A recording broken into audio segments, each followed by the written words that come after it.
मी ठीक आहे म्हणता, पण खरंच तसं आहे का?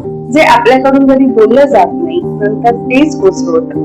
विशुद्ध चक्र म्हणजे आपल्या सत्याचा, संवादाचा आणि अभिव्यक्तीचा केंद्रबिंदू. जेव्हा आपण न बोललेले शब्द, दुःख किंवा भावना मनात दाबून ठेवतो, तेव्हा या चक्रात अडथळे निर्माण होऊ शकतात. तर एक छान ऍक्टिव्हिटी करा. डोळे बंद करा. स्वतःला एका शांत नदीच्या काठावर उभे असल्याची किंवा बसल्याची कल्पना करा.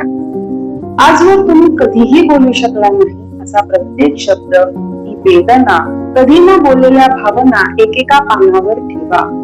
आता ती पानं नदीच्या प्रवाहात अलगदपणे सोडून द्या.